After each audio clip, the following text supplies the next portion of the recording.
நாம நல்லா இருக்கணும், நமது பிள்ளைகள் நல்லா இருக்கணும். பாலகானாம் சரஸ்வதி கிடாட்சேன வித்யா ஞான வைராக்கிய பாலங்கதா சத்தியர்த்தம் அப்படின்னு சொல்லுவோம். படிக்கின்ற குழந்தைகள் நல்ல மதிப்பெண்கள் என கற்றோருக்கு சென்ற இடமெல்லாம் சிறப்பு அப்படின்னு சொல்லுவோம். அப்ப படிச்சா நல்ல வேலை கிடைக்கும், உத்தியோகம் புருஷ லட்சணம் அப்படின்னு சொல்லுவோம். அப்ப படிக்கின்ற மாணவர்கள் நல்ல மதிப்பெண்கள், திருமணமாகாத கன்னியர்கள் ஆண்களாக இருந்தாலும் சரி பெண்களாக இருந்தாலும் மிக விரைவிலே திருமணம் நடைபெறும். திருமணமாகியும் வெகு நாட்களாக குழந்தை இல்லாதவர்களுக்கெல்லாம் சர்ப்புத்திரன் என்று சொல்லக்கூடிய குழந்தை பிறக்க வேண்டும். பிறக்கக்கூடிய ஒவ்வொரு குழந்தையும் நல்ல குழந்தையாக பிறக்கும்.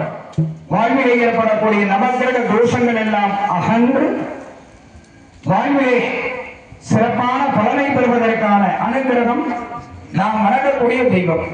அது எந்த சுவாமியா இருந்தாலும், ஆதிசிவனாக இருந்தாலும் சரி, ஆனந்த விநாயகராக இருந்தாலும் சரி, அருளாட்சி செய்து கொண்டிருக்கக்கூடிய முப்பெரும் தேவியராக ஸ்ரீ காளியம்மன், பகவதி அம்மன், மாரியம்மனோடு சேர்ந்து பரிவாரமான இச்சாசக்தி, கிரியாசக்தி, ஞானசக்தி சுரூபமாக விளங்கக்கூடிய பட்டாளம்மனாக இருந்தாலும் சரி.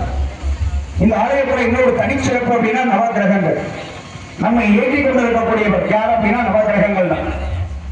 அப்ப நவகிரகங்களை 9 கிரகங்களாக 9 கோள்கள் அப்படின்னு சொல்றோம். நம்மளை இயக்கக்கூடியவர்கள். நம் ஜாதக ரீதியாக ஒருத்தர் போய் ஒரு ஜோதிடத்தை போய் நம்ம ஜாதகத்தை காமிச்சோம்னா அந்த ஜாதகத்தில் இந்த கிரகங்களின் அமைப்புக்கு ஏற்பதான் நம்மளுடைய பலன்கள்.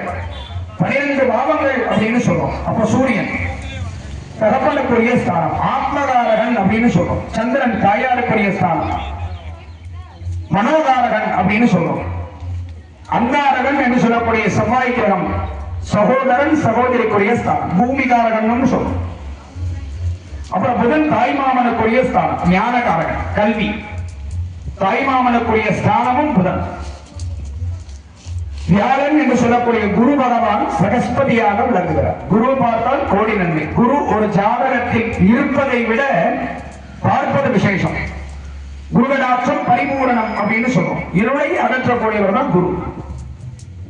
சுக்கிரன் கலத்திரஸ்தானம், சுகபோக வாழ்க்கை. கலத்திரஸ்தானம்னா ஒரு ஆண் பெண்ணுக்குரிய திருமணத்தை தீர்மானிக்கக்கூடியவரும் சுக்கிரன். கலத்திரஸ்தானம் அப்படின்னு சொல்றோம். திருமணம் ஒரு ஆணுக்காக இருக்கட்டும் ஒரு பெண்ணுக்காக இருக்கட்டும், திருமணத்திற்குரிய ஸ்தானம் கலத்திரஸ்தானம். அதுபோல சுகபோக வாழ்க்கையை கொடுக்கக்கூடிய சுக்கிரன். சனி பகவான், சனி என்று சொல்லக்கூடிய கிரகம் 1000 ஆண்டுகள் தவமிருந்து ஈஸ்வர பட்டத்தை பெற்றதால் அவரை நம்ம என்ன சொல்றோம்? சனீஸ்வரர். ஆயுள்காரகன், நம் ஆயுளை நிர்ணயிக்கக்கூடியவர் சனீஸ்வர பகவான். சனி கொடுப்பார், எவர் தடுப்பார் அப்படின்னு சொல்லுவாங்க. சனி கொடுக்கணும்னு நினைச்சாருன்னா யாராலையும் தடுக்க முடியாது.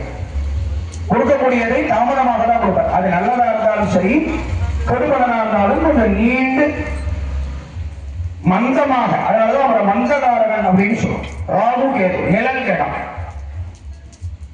அப்ப நிழல் கிரகம் அப்படிங்கிறது சொந்த வீடு கிடையாது. சொன்ன 7 கிரகங்களுக்கும் வீடு இருக்கு.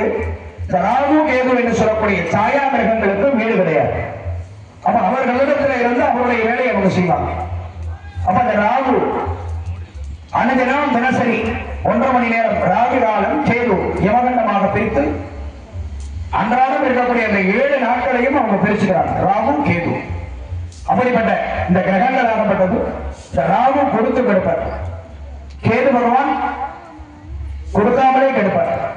ஞான பாதை, ஆன்மீக பாதையில கொண்டு போவார்.